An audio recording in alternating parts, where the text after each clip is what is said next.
Welcome to the Bald Brad Show. Our lead story of the day is regarding yesterday's White House press briefing, where CNN surprisingly presses Jean-Pierre on gun legislation that the Biden administration is proposing, and how those very proposals would have stopped the shooting of Ralph Yarl that made headline news by the mainstream media leftist outlets the past couple days. And we're going to break it down all for you today, folks. Before we jump into any of this, as always, support a true American patriot by hitting that like and subscribe button. Leave us a short, sweet comment down below. Your help and support would be greatly appreciated. Well, let's backtrack real quick and kind of give a synopsis, holistic view of what's taking place here and the narrative that the mainstream media, specifically outlets like CNN and MSNBC, are pushing here. So you have this 84-year-old white male, Andrew Lester, at home late at night, gets a ring on his doorbell by a 16-year-old black teenager named Ralph Yarl, who supposedly showed up to the wrong house to pick up his siblings. How that happens, I don't know. Maybe he got the wrong address. We don't have the investigation, all the information, the details out yet. So he shoots through the door and shoots Ralph Yarl, again, the 16-year-old black teenager, in the head and the arm. Thank God the teenager did survive. Well, you have the mayor, you have other people coming out, meaning the attorney of Ralph Yarl himself, saying, well, this is racially motivated. Mind you, again, the investigation is not even complete yet. How they got all this information, I have no idea. And you have Andrew Lester coming out on $200,000 bail the same night, able to go home. And as you can imagine, people are losing their ish because they're saying, well, if the shoe was on the other foot, this person would have been locked up because they would have been black and all this stuff. So they're trying to make a whole racial argument here, and people are taking to the streets. Now, the reason why that's important is because this narrative is being pushed along with all the mass shootings and the school shootings that are taking place by the Biden administration to enact gun legislation and gun laws that end up hurting law-abiding citizens, but enabling those that are breaking the law already. Mind you, again, the investigation of the Ralph Yarl shooting isn't even out yet. Nobody actually knows in detail what took place. But again, that's not going to stop people from taking to the streets early and going on mainstream media and push this whole narrative of a black guy just rang a doorbell and was shot because he's black. So here's the question by CNN themselves, pressing Jean-Pierre on this very issue of gun legislation and the proposals the Biden administration is doing and how those proposals would have stopped the shooting in the first place. Let's go ahead and roll it. What does it say about the country that a black teenager could ring the doorbell at the wrong house and get shot in the head? Look, it's devastating. I think the gun violence epidemic more broadly is devastating. As you know, as you just mentioned in your question, he spoke to Flip through the binder. He spoke to Ralph and his mom. And look, I don't want to get too far into it. As you know, there is going to be an investigation, so I want to be very careful She's still flipping through the binder. here. And they spoke at length. As I mentioned, they discussed his success in classrooms. But look, this is an epidemic that we need to deal with. I am tired, I'm sure you all are tired, having to report on these types of shooting almost every week. And we can fix this. Congress can fix this. They can take action today and deal with. She is still flipping through her binder. Have you noticed that this entire time she's come up with some cockamamie thing and she's still flipping through her binder to find some sort of response that might be somewhat coherent? Just like we hear from Joe Biden himself, we're all looking for a response that's somewhat coherent. Folks, nothing that Congress could propose would have stopped this shooting. From what we know, he had the gun legally. He maybe misfired too early. Again, we don't know anything about the story, and they're pushing this whole narrative that it was racially motivated, that he was just out to kill a black kid. Like, that's what this 84-year-old man was just dying to do, was just wake up or be surprised in the middle of the night so he can get his hands on his firearm and kill a black guy. It's insane. It's an insane narrative, but this is what she's going to push here. And what's even more insane is that this whole idea of these mass shootings and children being shot, it's an epidemic and all these other things. One, mass shootings aren't an epidemic. They're terrible and shouldn't happen. But you want to know what's an epidemic? Is black people shooting black people. And furthermore, white people shooting white people. Like, white on white crime and black on black crime is an epidemic within itself. But you don't see Joe Biden calling the black kids in inner cities that are shooting themselves left and right. You don't see him calling them, or the white kids that are shooting other white kids in inner cities. You don't see him calling them either. See, he only calls the ones that are advancing a narrative that the Democrat Party wants to push. And what's that narrative? That there's still systemic racism out there, that there's these systems that are built in place to oppress black people still. It's been going on forever. We haven't solved the issue, even though there's a black president, a black attorney general, black senators, black congressmen, black congresswomen, all these things. Supposedly there's a black vice president too. There's been an Indian senator. I mean, look at Elizabeth Warren. I mean, the list goes on and on of just tacking off the list here of all these races that have been at different levels of government, which is a great thing to have, by the way, but it's not going to stop them from pushing this whole mythology, this whole thing that America is systemically racist, that we're trying to oppress black people, and now we're just hunting them down the streets, which I've shared. And by the way, I'm going to plug my book because we talk about the myths of the Democrat Party and how they're destroying this America, great country, America, from the inside out here. And we even highlight a study from Skeptic magazine where a good swath of the country thinks that police are going and hunting down black men, unarmed black men, and killing them in rates of 10,000 or more a year. It's like 18 people. And some of those people weren't technically unarmed. They put themselves in a position of being armed, whether that was stealing a vehicle or trying to take the officer's weapon or putting themselves in the position of harming the police officer. That was a lethal force of hurting the officer. So the officer had to use deadly force against an individual. So it was way less than even 18 people, but they think 10,000. Why? Because they push this type of narrative, folks. But let's continue. It's some real issues that we're seeing to really deal with gun reform, and we're not seeing that. You know, we get asked often, why is it that the president keeps asking for Congress to take action? Because he's using the platform that he has to speak directly to Congress and to make it clear that we need to take action. This is unacceptable. What we're seeing is unacceptable. You heard the president say this. It is outrageous and unacceptable. It is unacceptable that guns are leading killer in our children. And those numbers are just rising. They're not declining when you think about our children dying. I want to call out, if you've been a long listener to the Bald Brad Show, you know my issue with how they utilize statistics. The children that she's utilizing the statistics, and there's a few of them out there, is they'll use ages 1 to 19. So they're classifying 18 and 19-year-olds as children, okay? Furthermore, they don't classify infant deaths within that as well, which would skew your denominator, would skew the data in a certain direction, which would lead towards more deaths. So if you actually eliminate the 18 and 19-year-olds, classifying them as children, as well as include the infant deaths itself, there is a good case to be made that shootings themselves, or gun-related shootings or deaths, wouldn't actually be classified as a leading cause of death. I believe it would be auto accidents or some sort of accident, shape or form, or even followed by even drugs, depending on the data itself and the numbers that you're using. So we have to be careful here, because technically what she's saying is true with the data that she's providing, but the data is skewed because you're lumping more people in that probably wouldn't be classified as children. I mean, why are you stopping at 19 and why are you not continuing to 20? Why not go all the way to 26 or 27 when the brain's fully developed? Why are you not including infants? So again, that's what they do. And that's why you have to read these studies to see how they're manipulating you in real time, so you can call them out and see the BS. By guns. And so, look, I'm not going to get, again, too far into the weeds on this case, but what I can say is that, like the president said to him, we hope for his speedy recovery, and we are going to continue to do everything that we can to really deal with this epidemic. This is a president that has put forward almost a dozen executive actions to deal with this issue, and he's going to continue to use the bully pulpit to call on Congress to act. Before you go on, the audio back here, we can't hear, no one can hear back here. Is that right, folks? Yeah. I'm sorry. Maybe can somebody on the team get that fixed? I apologize, guys. I'm sorry, it's not. No. It's good to know. Maybe we'll get to it. Sorry about that. I'll try to speak louder. I asked the question from a broader lens because I'm not sure what in the president's proposals related to gun reform would have addressed either the weapon used in this case or the specific scenario here. And that's why I'm asking kind of more broadly, what does it say about the country that this is? Yes, thank you. What is it that you're proposing that would stop any of this from happening? Not just this case, but any of the cases. The short answer is nothing.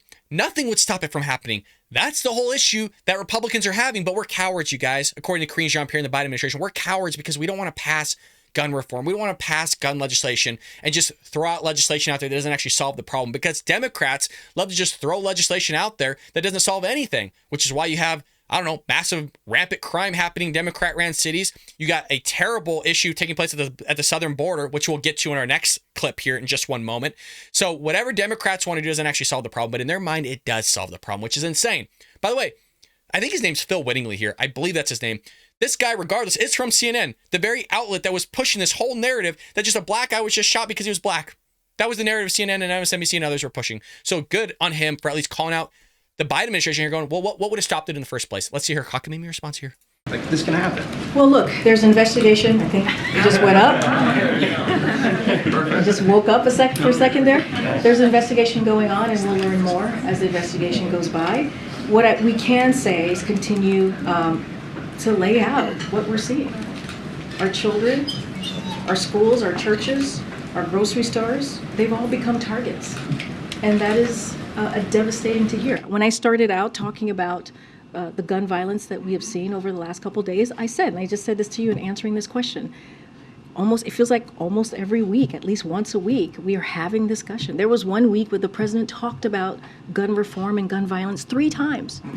And that's when we saw that horrific shooting in Nashville, where 3 9-year-olds and 3 administrators were murdered at school. And so what I can speak to is that there's clearly an epidemic. There's clearly actions that need to be taken. We are asking Congress to take. Folks. If you're new to the Bald Brad Show, I'm just looking for the answer that was proposed by CNN here of what in your legislation, even in a broad picture, would have stopped this from happening or any shootings. Can't answer it. Why? Because she knows it doesn't. They have a narrative to push. And what's that narrative? That there's racism out there in the ether and you're seeing it in real time, even without the evidence. And furthermore, they don't want you to have a Second Amendment right. Because why do you need guns anymore? According to Joe Biden himself, why do you need guns? Well, why would you ever need to protect yourself? All the while, literally, we've been doing episode after episode on showing the crime of the Democrat Party, which is our last segment of the day, by the way, where another store, REI's, leaving a Democrat-ran area because they literally spent $800,000 on security and it still wasn't good enough. So why would you ever need to protect yourself in Democrat-ran areas of the most places to protect yourself? It's amazing. Actions, and this is something that they can do today. This is a president that's taking this very, very seriously. Not just as president, as vice president, as senator. His record shows that. But now we need legislation. We need courage on the other side of Pennsylvania. And we just haven't seen that yet. From Republicans. Republicans need to act here. Go ahead.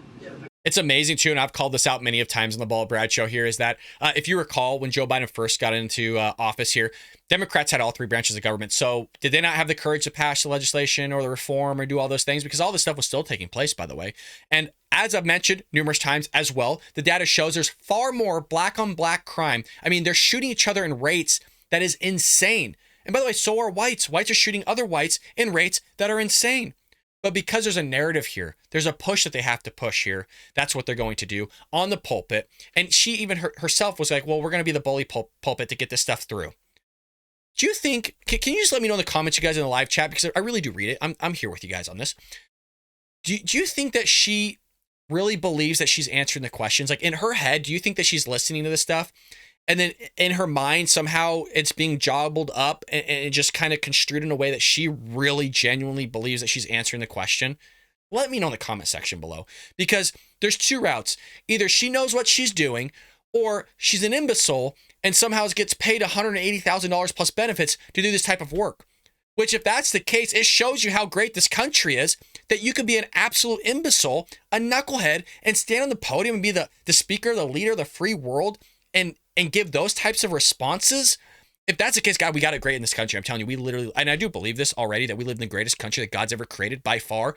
But it just shows you how far you can get with knowing nothing in this country, because that's how great we are. Let me know again what you think about that in the comment section below. But they're going to push this gun reform, gun legislation, and call you cowards, you ultra MAGA, you MAGA supporters, and all those other things. Moving into our next story of the day, we're still dealing with the White House press briefing because Karine Jean-Pierre, as you can imagine, just blatantly lies to everybody, and we got the data to prove it here. This is regarding the new numbers of illegal immigrants coming across the border here, and she's questioned about the illegal immigration, Title 42, that's expiring very soon, which wait till that one happens, folks. You're about to see some serious-ish hit the fan when Title 42 is gone. But she's questioned here on the immigration numbers and kind of what's taking place at the southern border. Here, Karine Jean-Pierre's response, and I'm going to follow up with the actual data that we have that just came out. Back. Go ahead, Courtney. Thank you. I wanted to ask about immigration. We're preparing for next month for Title 42 to lift and for more people to be eligible to apply for asylum. We saw that new border numbers are out for March and that there's been the vast majority of migrant encounters are from Mexico and Central America. I know you've got a program separately for a couple other nations where you saw a lot of people coming from there, but can you talk about how you're preparing for next month, particularly with people coming from these particular nationalities? So, you kind of asked a couple of things. Let me just touch on the March numbers for a second, as you just stated. Look, what we believe is our border enforcement measures and what we have seen continue to limit unlawful immigration. So that is important to note. We typically see an increase in border encounters this time of the year as weather, I'm sure you've reported, as weather gets warmer. And You hear that, folks? Oh, we had an increase in numbers because the weather got warmer. We'll continue, but just hold on to that for a little bit, okay? Just hold on to that. We, but what we want to note and what's notable is that the Tell us. seasonal increase this time around was the lowest in 2 years. And the number of people attempting to cross unlawfully last month was down about 23% from this time last year. And we'll continue to do what we can to build a safe, orderly, and humane immigration system. But as you've heard me say many times, Congress needs to act and to also show that they truly have real concern and not do political stunts when it comes to the border. They're doing political stunts. The Republicans are doing political stunts. You literally have border wall laying in the desert that we're paying for to just sit in the desert, not to continue to build it, but we're actually paying rent to have it just sit in the border. That's not a political stunt. Or you sitting here lying about the numbers and going, well, it was down 23% technically of last year, even though there was an increase in numbers. And we'll get to that in a moment, like 30,000 increase in numbers. And then she's going to blame it. Well, it's warmer weather. Oh, it's the weather. It's not us doing nothing at the border. And then she's going to blame it on Congress for not doing anything at the border, even though you have the states and localities that, like Texas, for example, with Governor Greg Abbott or Doug Ducey of Arizona, putting actual shipping containers at the border themselves. And then you have the EPA coming in saying, well, this is environmental. You're destroying the environment. In the desert, they're destroying the environment. So they're saying, well, you got to get rid of these because this is federal land. It's not state land. Even though the states are doing everything they possibly can to stop this massive surge coming through, them having the EPA come in to remove these, again, shipping containers, well, that's not political pawns. That's not political games or anything like that. It's so insane that you have Democrats actually buying into this crap and continue to vote this stuff in. As you've heard from the Secretary of Homeland Security, they put out a plan back in January on what the process would look like, and we're continuing to implement that plan once Title 42 is lifted. And as you know, and we've talked about this, we're expanding legal pathways like parolee program for migrants from Venezuela, Nicaragua, Haiti, and Cuba, and we have actually seen the numbers come down by more than 90%. We're working with our partners across the Western Hemisphere to jointly manage migration patterns. We're surging additional resources, including personnel and technology, to the border, and we're ramping up expedited removals under Title 8. So again, Department of Homeland Security put out their plan back in January, and they're going to be implementing that plan. And I just laid out some of the things that they announced that they're going to be doing, and we're going to be really focused on making sure that we have a humane, orderly process when it comes to the border. I mean, folks, is there any other word that I can use on YouTube other than just idiot? So let's just go over the numbers, because the numbers just came out 2 days ago. So illegal immigration surged significantly in March, but according to Jean-Pierre, we just all do the weather, it's just a little bit of a surge, nothing much. It's actually down 23%. According to the latest Homeland Security numbers that suggest the Biden administration's new program to try to discourage unauthorized border crossers is already losing its teeth. So migrants are still rushing to take advantage of the new pathway President Biden created. Yes, you heard that correctly. President Biden created for illegal immigrants to enter through official ports of entry, but which was supposed to take pressure off Border Patrol agents at the southern border. Yes, you heard that correctly. Joe Biden was supposed to fix this issue, but the things that he created have just exacerbated the issue. All the while, you're going to hear Jean-Pierre go, well, the certain areas are down 90%, even though you still have things going through the roof. So check this out. Instead, agents saw a 32,000 person jump in apprehensions last month for a total of, are you sitting down for this, folks? God, just make sure you're sitting down because this number is insane. 162,317 people, apprehensions. That includes 11 more people whose names showed up in the government's, are you sitting down for this? Government's terror watch list. 11 more people, just tack them on. Folks, it's more than 200,000 people. These are the people that were apprehended. This does not include the gotaways. This is 1 month. 200,000 people in 1 month. And you just were able to apprehend 11 more people that were on the terror watch list. How many terrorists are in the country every month? Okay, even if we were, let's take half of this number. We'll say five terrorists a month for now going on about 3 years. You could do the math yourself, but they have it all under control, folks. You got DHS Secretary Alejandro Mayorkas saying the border's secure. That guy has literally said border secure so many times, it's head spinning to Congress himself. These people are idiots. I mean, like I said, it floors me that you can get paid that much money and be that stupid.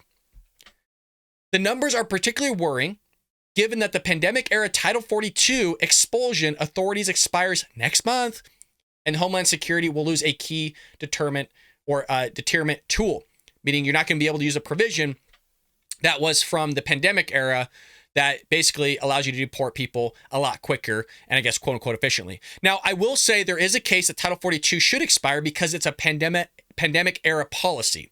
My issue is that, yes, I am for it expiring so long as you have another policy that's able to replace it, and they don't.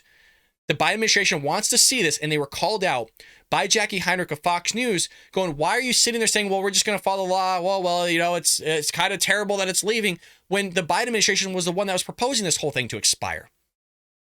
So check this out. We're not done yet. We're not done yet. Their numbers remain much lower than the record level set last year, but increases in Mexicans, Central Americans, Colombians, and Peruvians have eaten into that success. So as I mentioned, we're 90% decrease in stuff, even though everything else is going through the roof. Acting CBP Commissioner Troy Miller is releasing the new numbers, pointing to good news. Border Patrol apprehensions at the southern border were down 23% last month compared to March 2022, but every other measure was grim. Apprehensions were up 25% compared to February, and overall illegal crossings, including through the ports of entry, were only down 14% compared to March 2022. When the northern border and other ports of entry, such as airports, were included, overall illegal immigration was actually higher last month than March of 2022. But they got it under control, you guys. Your safety and everything's totally under control. No terrorists are sitting here as sleeper cells in our country. Nothing's taking place. We don't have 22 to 25 illegal immigrants taking up about $180 billion of taxpayer dollars. That's not all happening. No, that can't swing the vote in any way, shape, or form in the future if those people were to get citizenship and sit there and register as Democrats. No, that's not going to have anything. That doesn't make up more than 3 of our states in population. It can actually swing the votes going forward literally decades at some point if these people were to get actual citizenship. It's just insane. It's absolutely insane, but Democrats love this stuff as much as they love crime and transing your kids and grooming them and supporting them and getting their genitals lopped off and getting hormone and puberty blockers. I mean, no, Democrats love all that stuff, folks, but they'll still vote for it. Again, your friends are Democrats. I mean, think about that. You have a friend that's voting Democrats. It's totally for grooming, illegal immigration, terrible foreign policy, putting a guy in office that's supposedly a racist, and that comes from actually Kamala Harris herself when she was running for the presidential campaign, calling Joe Biden a racist, but then is now supporting a racist by being vice president to a racist. But that's her words, not mine. So, the list goes on and on here. Support a true American patriot, folks, by hitting that like and subscribe button if you haven't already.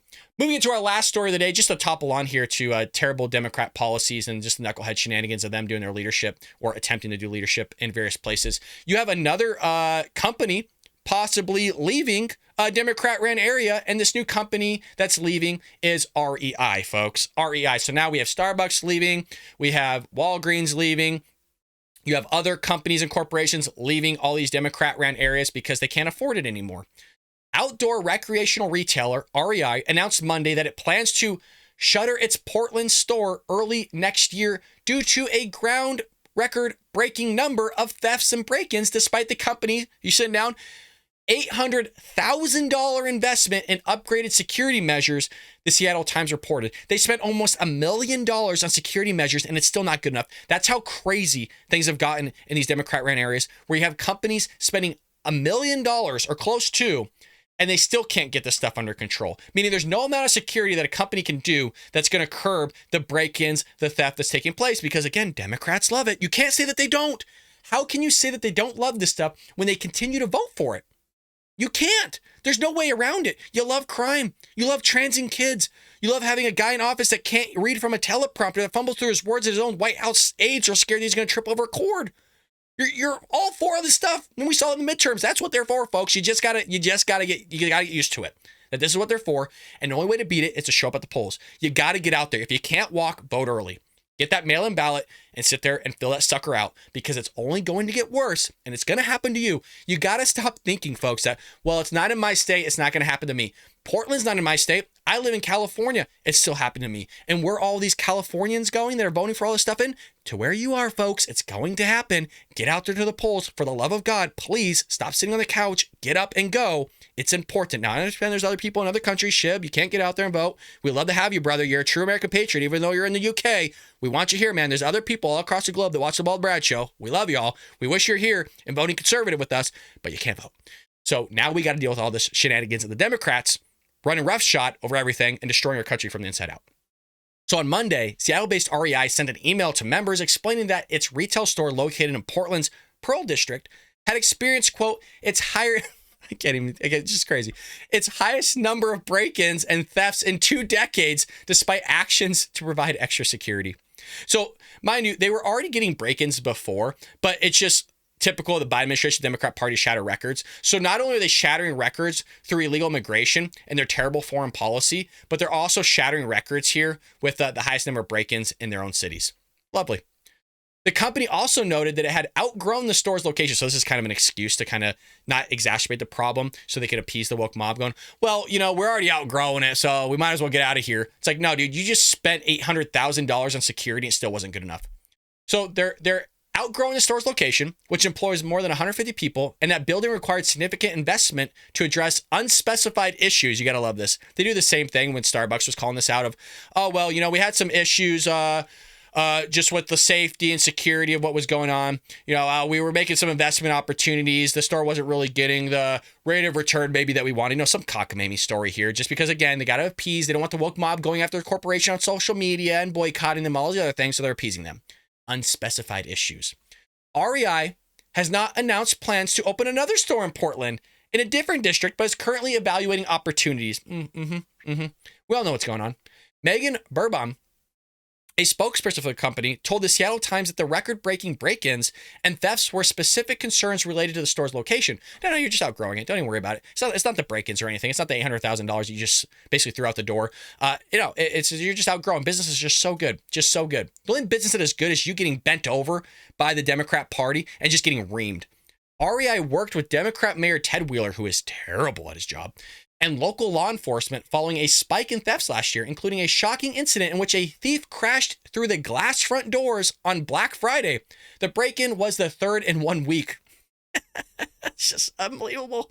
A spokesperson for Wheeler's office stated that the mayor's staff worked with local police to increase patrols in the area to deter and capture thieves. That's working out really well, isn't it? This isn't amazing that you have the same party that's now asking for police to patrol and increase their patrols in areas to deter thieves as the same party that said basically all these arrests and the deterring of thieves was racially motivated, and they wanted to defund the police with all this stuff, that they didn't want police officers to go after certain races, whether that's Hispanic, white, black. It don't matter what the race was, right? Because it's a lack of values. Race has nothing to do with any of this, but it's just amazing to me that now they want police to get back on the streets, start patrolling again, because they realize that their idiotic, stupid ideas don't actually work, which is typical. And the same ideas where you have this Democrat Party spokesperson called jean-pierre on the podium of the mouthpiece of the leader of the free world, saying they want to push through gun legislation and basically remove your firearms from your homes because of all the deaths that are taking place, rather than actually saying that people should be armed to protect themselves. You want to remove the citizens' right to protect themselves, which is a God-given right, by the way, but the Democrats don't care about the Constitution, which is why they want to remove your Second Amendment right as well. Well, enough on that tangent. The company then invested more than $800,000 to upgrade its security measures, including replacing windows with security glass, staffing 24/7 private security, and installing a surveillance trailer. Jesus. Quote, yet we still experience 10... God. Can you just imagine, before I get to the quote, can you imagine the board meeting on this? All right, God, I think we got it figured out now. I think we figured it out. You know, we got a trailer. Okay, we got private security, 24/7 surveillance. What more could we do? Yet we still experienced 10 burglaries, including one event that shut down our 14th Street entrance for more than 2 months. Despite the significant investments, the spokesperson stated the spike in crime has been overwhelming systems in place. And they don't know if they're going to invest in Portland anymore. Why would you? That's why, again, like I said, you have Starbucks, Walgreens. I mean, you name the store, they're all leaving these Democrat-run areas because they don't want to pay for the insurance if something were to happen to their employees, the lawsuits, or spend $1 million on security that's not going to work because it's a lack of values from Democrats. It's a lack of values of these inner cities. It's a lack of value where these Democrats don't want to have leadership. They don't want to prosecute the criminals for theft or robbery or murder or whatever it may be. You don't have like any further than New York City with Alvin Bragg not wanting to actually prosecute anybody, or Los Angeles with Garcetti and his attorney general not wanting to do anything as well. They would rather go after Donald Trump for $130,000 of hush money that he gave to a porn star way long time ago, like 2016, already outside the statute of limitations. That's where they want to spend their time, but not actually protecting everyday citizens from real crime and real theft. They'd rather spend over $200 million on some bogus witch hunt that doesn't meet the statute of limitations whatsoever to go after Orange Bad Man Bad because they don't like him and that he's probably going to destroy Joe Biden in the elections in 2024. They need to put him behind bars because they need to keep Joe Biden in office so they could sit there and actually keep people down rather than bring them up. Let me know what you think about this in the comment section, folks. We can go on for hours and hours. Thank you so much for supporting the Bald Brad Show. Hit that like and subscribe button. Leave us a comment down below. Join us. Become a true American patriot. Head over to our channel page. Join us. We would love to have you. We got a bunch of people joining us. Buy our book. The link is down below. It's called Trojan Horse, How the Left is Destroying America. Folks, you're going to love this book. I'm hyping it up for a reason. It is a great read. If you do buy it, you do read it, leave us a review on Amazon, Barnes & Noble, Walmart, heck, wherever you're purchasing it. Folks, I'll see you tomorrow here on the Bald Brad Show.